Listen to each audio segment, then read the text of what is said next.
اللہ تبارک و تعالی نے قرآن مجید میں بہت ساری قوموں کے حالات، ان پر بھیجے گئے عذاب اور ان کے عبرتناک انجام کو واضح الفاظ میں بیان فرمایا ہے، اور انہی تباہ و برباد ہونے والی قوموں میں سے کچھ لوگ ایسے تھے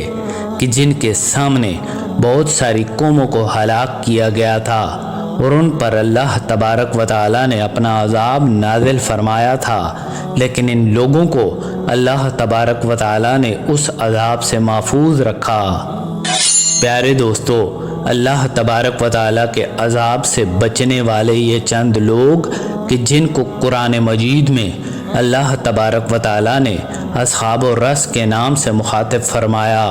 اپنی قوموں کی بربادی اور ہلاکت کو دیکھنے کے باوجود ان لوگوں نے انبیاء کرام کو قتل کیوں کیا، اور اللہ تبارک و تعالیٰ کے عذاب کو دیکھنے کے باوجود بھی یہ لوگ شرک و بت پرستی میں کیوں مبتلا ہوئے، اور جب اس قوم نے حدود اللہ کو پار کرنا چاہا تو پھر اس قوم کا اللہ تبارک و تعالیٰ نے عبرتناک اشر کیا، اور ان کا انجام کیا ہوا۔ پیارے دوستو، اصحاب الرس ایسے لوگ تھے کہ جنہیں اللہ تبارک و تعالیٰ نے طرح طرح کی نعمت عطا فرمائی تھی۔ نہ صرف نعمت عطا فرمائی بلکہ ان لوگوں کے سامنے اللہ تبارک و تعالیٰ نے کئی قوموں کو ہلاک بھی کیا تھا، لیکن ان لوگوں کو اللہ تبارک و تعالیٰ نے اپنے عذاب سے محفوظ بھی رکھا۔ ان کا تعلق کس قوم سے تھا اور اصحاب الرس کون تھے، اس کے بارے میں بہت سی روایات ملتی ہیں، اور بعض روایات کے مطابق اصحاب الرس کا تعلق قوم ثمود سے تھا کہ جس قوم کی طرف حضرت صالح علیہ السلام کو مبعوث فرمایا گیا تھا، اور یہ قوم دنیا کی تاریخ کی دوسری طاقتور اور قداور قوم تھی۔ یہ قوم اللہ تبارک و تعالیٰ کی وحدانیت کو چھوڑ کر شرک و بت پرستی میں مبتلا ہو گئی تھی، لہذا ان کی ہدایت کے لیے اللہ تبارک و تعالیٰ نے حضرت صالح علیہ السلام کو مبعوث فرمایا، لیکن ان لوگوں نے اللہ تبارک و تعالیٰ کے نبی حضرت صالح علیہ السلام کی نافرمانی کی اور حضرت صالح علیہ السلام کی اونٹنی کو قتل کر دیا، جو کہ اللہ تبارک و تعالیٰ کی طرف سے بھیجی گئی تھی، اور یہ لوگ خود ہی اللہ تبارک و تعالیٰ کے غضب کو طلب کرنے لگے۔ جب ان کی نافرمانیاں حد سے بڑھ گئیں تو پھر اللہ تبارک و تعالیٰ نے ان لوگوں یعنی قوم ثمود پر اپنا عذاب بھیجا، جس عذاب نے قوم ثمود کو صفحہ ہستی سے مٹا دیا۔ پیارے دوستو، قوم ثمود کے کچھ لوگ ایسے بھی تھے جو اس عذاب سے بچ گئے تھے، اور انہی لوگوں کو اصحاب الرس کہا جاتا ہے۔ ان لوگوں کی تعداد لگ بھگ 4000 تھی۔ بعض ازاں یہ لوگ حضرت صالح علیہ السلام کے ساتھ ہجرت کر کے ہجر موت کے مقام پر آباد ہو گئے تھے، اور وہاں ایک کنویں کے قریب ان لوگوں نے اپنی زندگی گزارنا شروع کر دی تھی، اور اسی مقام پر حضرت صالح علیہ السلام نے انتقال فرمایا تھا، اور حضرت صالح علیہ السلام کی وفات کے بعد یہ لوگ گمراہ ہونے لگے۔ اس قوم کا ایک سردار جو کہ نہایت نیک دل انسان تھا، یہ لوگ اس کی بہت عزت و احترام کیا کرتے تھے۔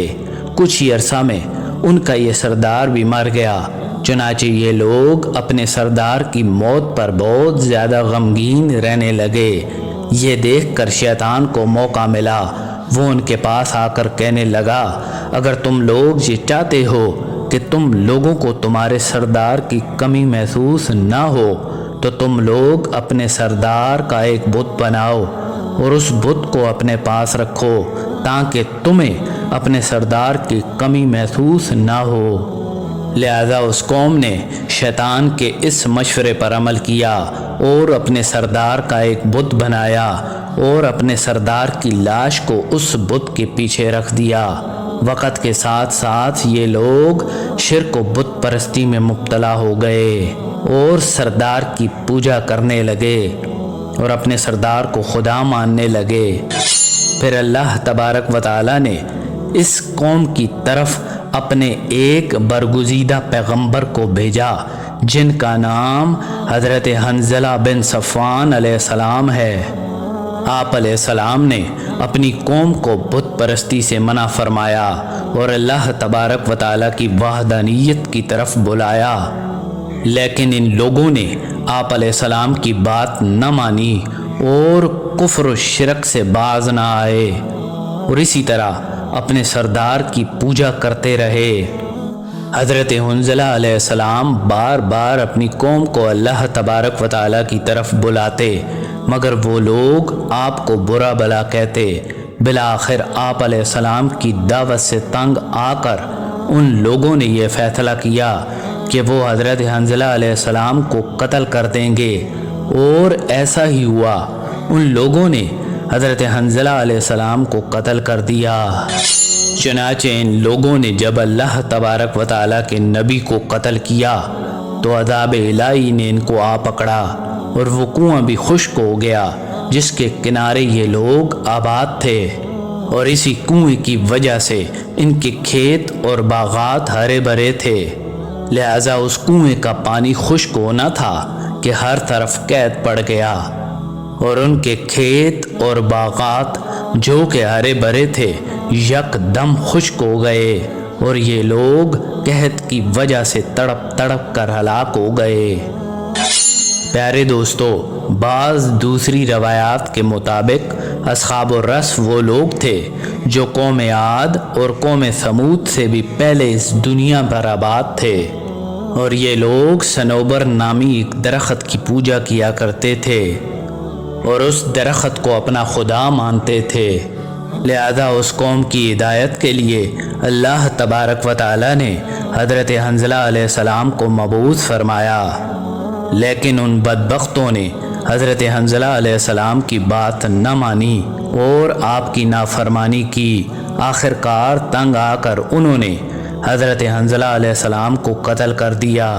اللہ تبارک و تعالیٰ کے نبی کو قتل کرنے کی وجہ سے ان لوگوں پر عذاب الہی آ پہنچا اور وہ سب کے سب ہلاک ہو گئے۔ پیارے دوستو، حضرت علامہ ابن عساکر رحمۃ اللہ علیہ فرماتے ہیں کہ اصحاب الرس جہاں آباد تھے اس علاقے کے درمیان ایک بہت بڑا کنواں تھا۔ جب حضرت حنظلہ علیہ السلام نے اس قوم کو حق کی طرف بلایا تو ان لوگوں نے آپ علیہ السلام کو پکڑ کر اس کنویں میں قید کر دیا اور اس کنویں پر ایک بہت بڑا پتھر رکھ دیا، جس کی وجہ سے حضرت حنظلہ علیہ السلام کنویں میں ہی شہید ہو گئے۔ اس کے بعد اللہ تبارک و تعالیٰ نے اس قوم پر اپنا عذاب نازل فرمایا تو اللہ تبارک و تعالیٰ نے اس قوم کو یہ سزا دی کہ اس علاقے کے تمام کنووں کا پانی خشک کر دیا، جس کی وجہ سے یہ لوگ تڑپ تڑپ کر مر گئے۔ چونکہ یہ لوگ ایک کنویں کے پاس آباد تھے، اسی وجہ سے اللہ تبارک و تعالیٰ نے اس قوم کو اصحاب الرس کے نام سے پکارا ہے، اور اصحاب الرس کا ذکر اللہ تبارک و تعالیٰ نے قرآن مجید میں 2 مقام پر فرمایا ہے، جیسے کہ سورہ فرقان میں ارشاد باری تعالیٰ ہے